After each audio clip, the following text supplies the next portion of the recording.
when we talk about building chords with formulas such as a triad has 1, 3, 5, those are both related to the scale degrees in a major scale, and also the distances away from each other. So in a C major scale,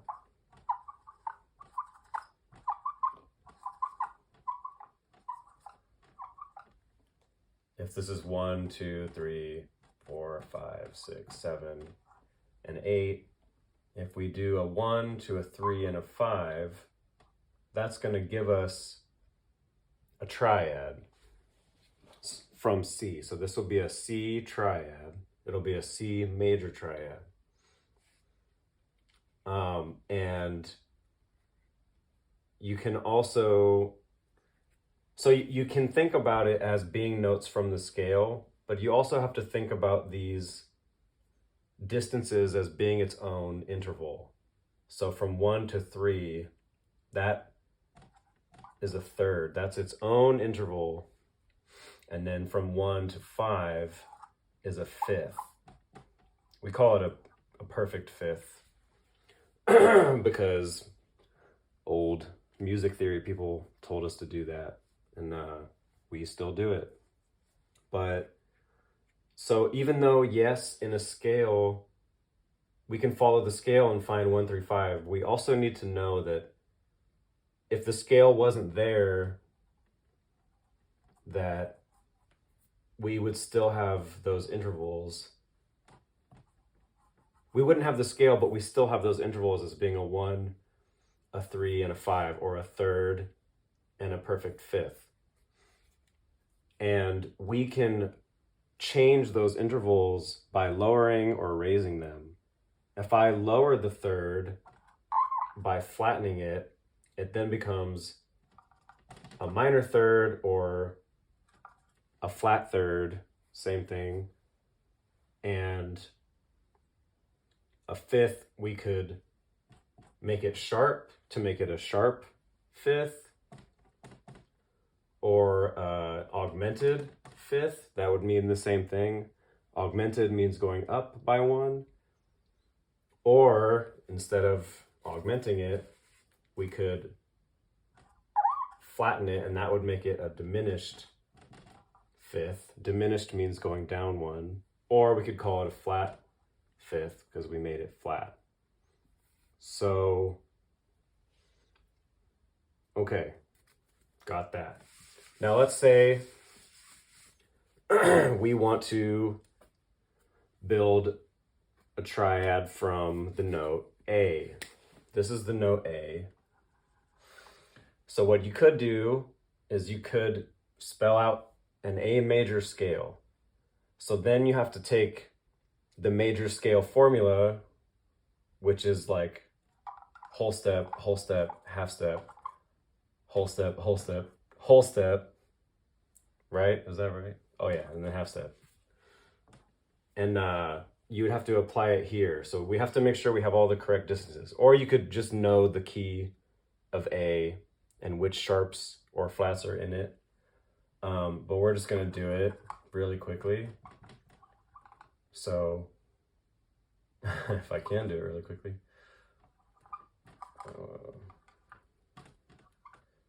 So we have 3 to 4, I think F sharp 2.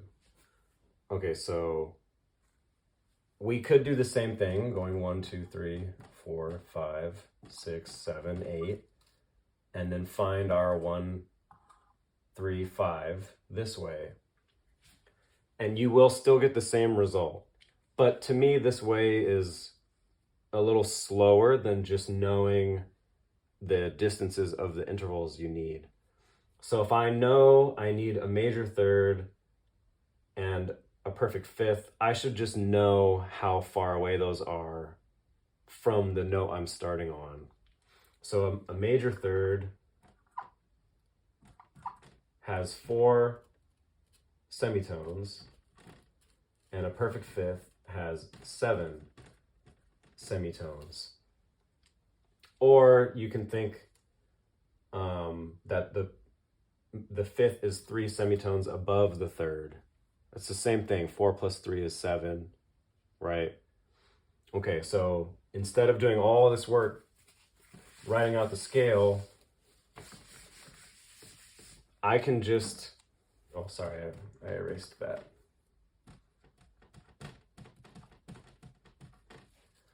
I can just go from A and think, okay, I know I need a major third, or let's just say I need a third and a perfect fifth. Well, if I know I need 4 semitones and 3 semitones, or 7 total,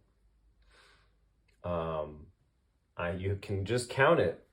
The more you practice, the more familiar you will be, and you won't have to count it anymore. But for our purposes, so A to B is a whole step, and then B to C is a half step. So that's 1, 2, 3 semitones.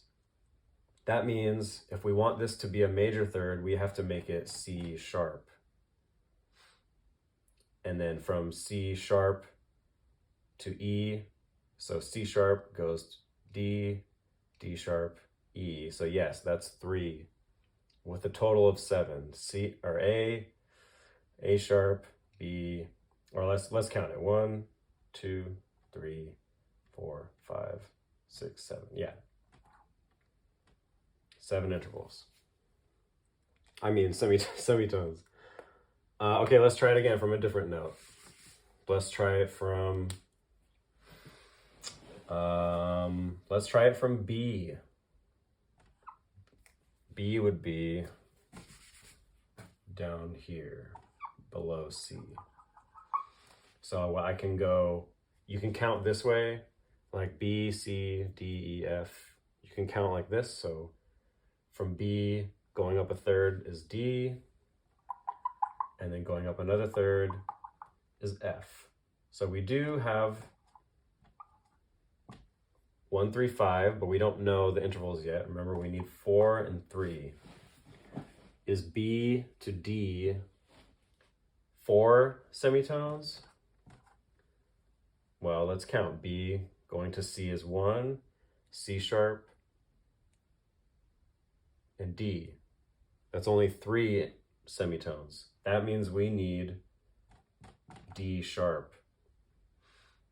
And is B to F a total of 7? Well, let's count. If this is 4, if D sharp is 4 away, we can go up to E as being 5, and then F is only 6, not 7. So we also need to make this F sharp. So I didn't think about the scale at all, but I just counted the intervals. And when you look at your guitar, for example, you can look at the shapes physically. Like a major third will always look like a major third in your hand. And you'll be able to see the difference if it's a major third or a minor third. So if we're in the key of C, let's say we're in the key of C, but we're starting on the note A. We want to build, or we want to build a chord from it, right? So technically in the key of C, these scale degrees are 6. Oh, what am I doing? Are 6, 1, and 3. If we're talking about the key of C, yeah, A is the 6th scale degree, C is the 1, and E is the 3. But that's not giving us the formula to build a chord. When we build a chord, we have to talk about the note that we're building the chord from. So in this case, A is the note we're building the chord from. So A then becomes our 1, and C is the 3, and E is the 5. And then we have to do that process again of determining if this is a minor third or a major third. Is this a perfect fifth or some kind of other fifth? So we already know that A to C is a minor third, not a major third. So this is 3 half steps or a minor third, or we can call it a flat third. And then C to E is in fact a perfect fifth, 7 semitones. So this is an A minor triad because we have our 1, a flat third, and a perfect fifth.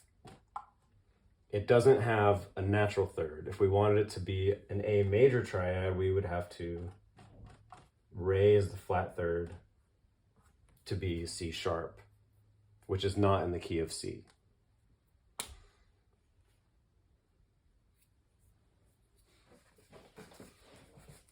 Okay, and then there are different types of triads or chord formulas that we need to know.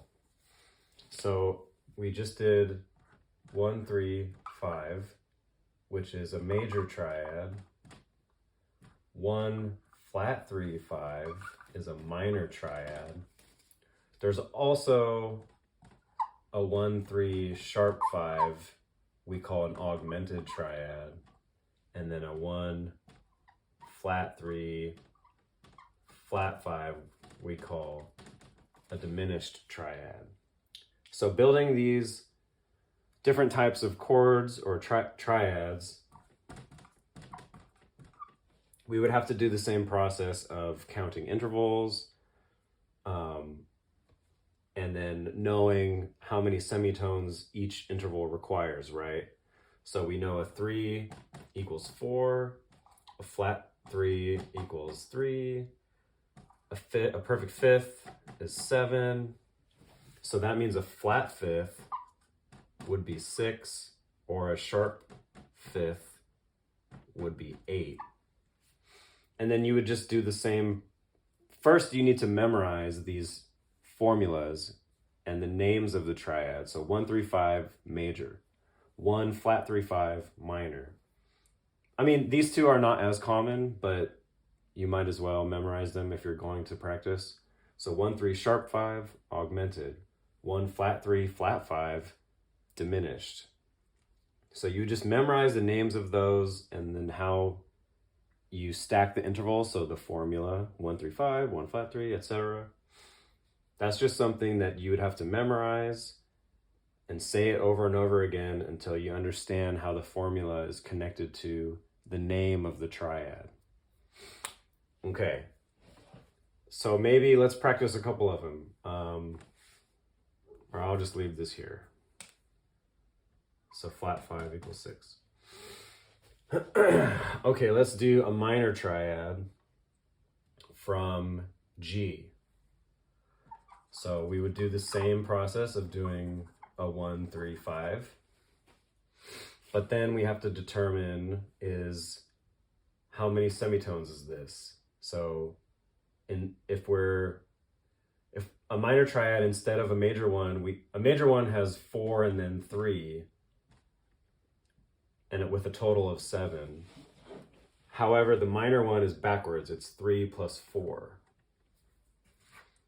So we would want to have a minor third. Wow, am I just missing the eraser? Okay, we would want this to be a 3 and this to be a 4 with still a total of 7. So is G to B 3 or 4 half steps? So G to A is a whole step, so 2 semitones, and then A to B is also 2 semitones or half steps, which means the total is 4. So in order to make this a G minor triad, we have to make this B flat, and then the perfect fifth can stay the same. D can stay. So boom, we got a G minor triad. We just had to make B become a B flat. Let's do a different one. Let's do a diminished triad from A.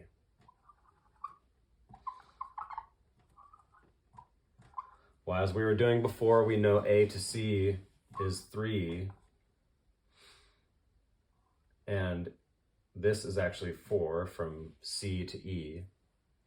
But because we're doing a diminished triad, we need the fifth to be lower one. So it would be 3 plus 3 instead of 3 plus 4.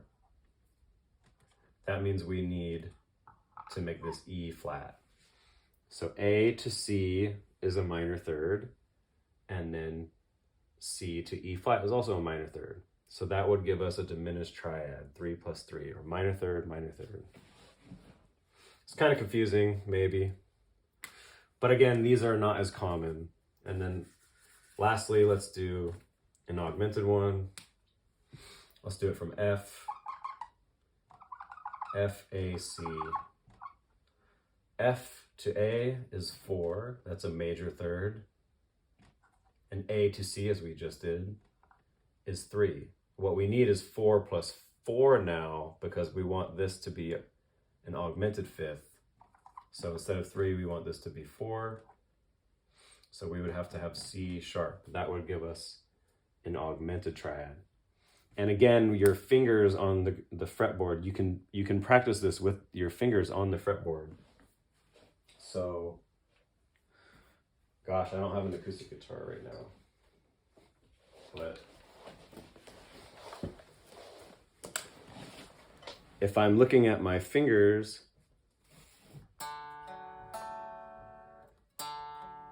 if this is what a major triad looks like, I can just look at my hand and memorize what this looks like, major triad. So 1, 3, 5. If I want to lower the third, which is this second note, I would just take it down 1/2 step. That becomes a minor triad. If I want to lower the fifth, which is the third note down, I would have to go down a note. So that becomes a minor triad. I mean, a diminished triad. So we go back to the major one. If I want an augmented triad, I just raise the third. So that's an the third note, but the fifth, we want 1, 2, 3, right? These 1 note, 2 note, 3 note. I would raise this one, which is the fifth up one, to give us an augmented triad.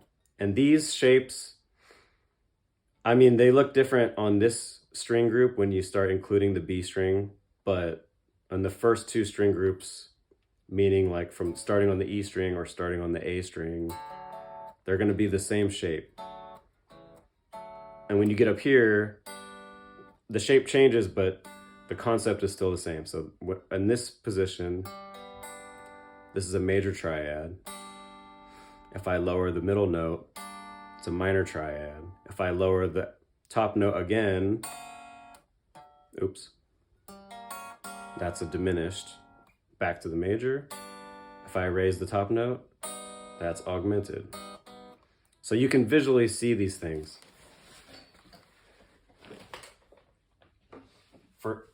For seventh chords, you do the same thing, but now we're just adding an extra note. So for major 7, it's, well, let's just erase all of it. So same process, but this gets pretty complicated if you go down the rabbit hole, but 1, 3, 5, 7 is the major 7. 1, 3, 5. Flat 7 is that dominant 7. 1, flat 3, 5, flat 7 is minor 7. And then 1, flat 3, flat 5, flat 7 is that half diminished, or we call it minor 7, flat 5, because it has a minor 7 and a flat 5. So there's only 2 7s. It's either a major 7 or a minor 7, or just natural 7 or flat 7. And that's always going to be the major, if it's always going to be 1 note away from the root for a major, and then 2 notes away or semitones away to be a minor. So if I have, let's say I have this C chord down here,